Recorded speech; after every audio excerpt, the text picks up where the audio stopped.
Sir आज फिर dumper और पोकलेन पकड़ी है आपने, क्या कार्रवाई? हाँ, जैसा कि देख रहे हैं हम लोग यहाँ थाने पे हमने 3 बड़े हाइवा रखे हैं। इसकी सूचना सुबह 11 बजे के लगभग हमें एसडीएम कसरावद संघप्रिय साहब के द्वारा मिली।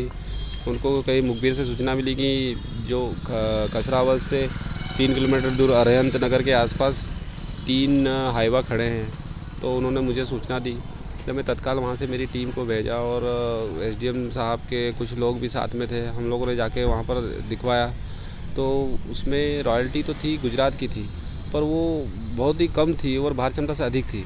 फिर वो बहुत ज़्यादा ओवरलोड था, तो इसलिए फिर हमने उन तीनों हाइवा को जब्त करा और तत्काल थाना कसरावद की अभिरक्षा में खड़ा करवाया। सर इसमें कौन से धारा के अंतर्गत कार्रवाई हुई?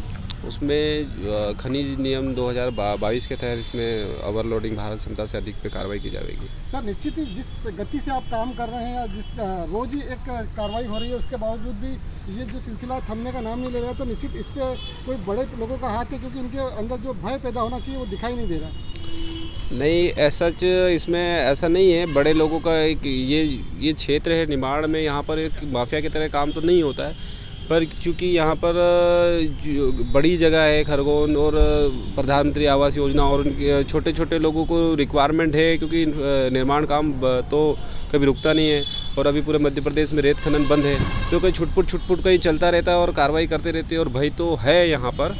और इसका मतलब ये नहीं है कि अब हमारे पास खनिज में टीम भी इतनी है, पर हम लोग जहाँ भी हमको सूचना मिलती है हम कार्रवाई करते हैं। और हम लोगों ने पूरे ज़िले में भय का मतलब कि जो अवैध परिवहन करता उत्खनन करता में भय पैदा करके रखा है। जैसा कि आपने बताया कि निश्चित रूप से जो निर्माण कार्य चल रहा है उनकी आवश्यकता है, उनको लेकर डिपार्टमेंट ने कोई रूपरेखा बनाई, उनकी आवश्यकता कैसे पूर्ति होगी? 1 अक्टूबर से पूरे मध्य प्रदेश में जो खनन पे प्रतिबंध था वो हट जाएगा और हमारे यहाँ पर भी रेत के टेंडर हो चुके हैं, पर कोर्ट की वजह से कुछ समय के लिए उनको स्टे लगा है।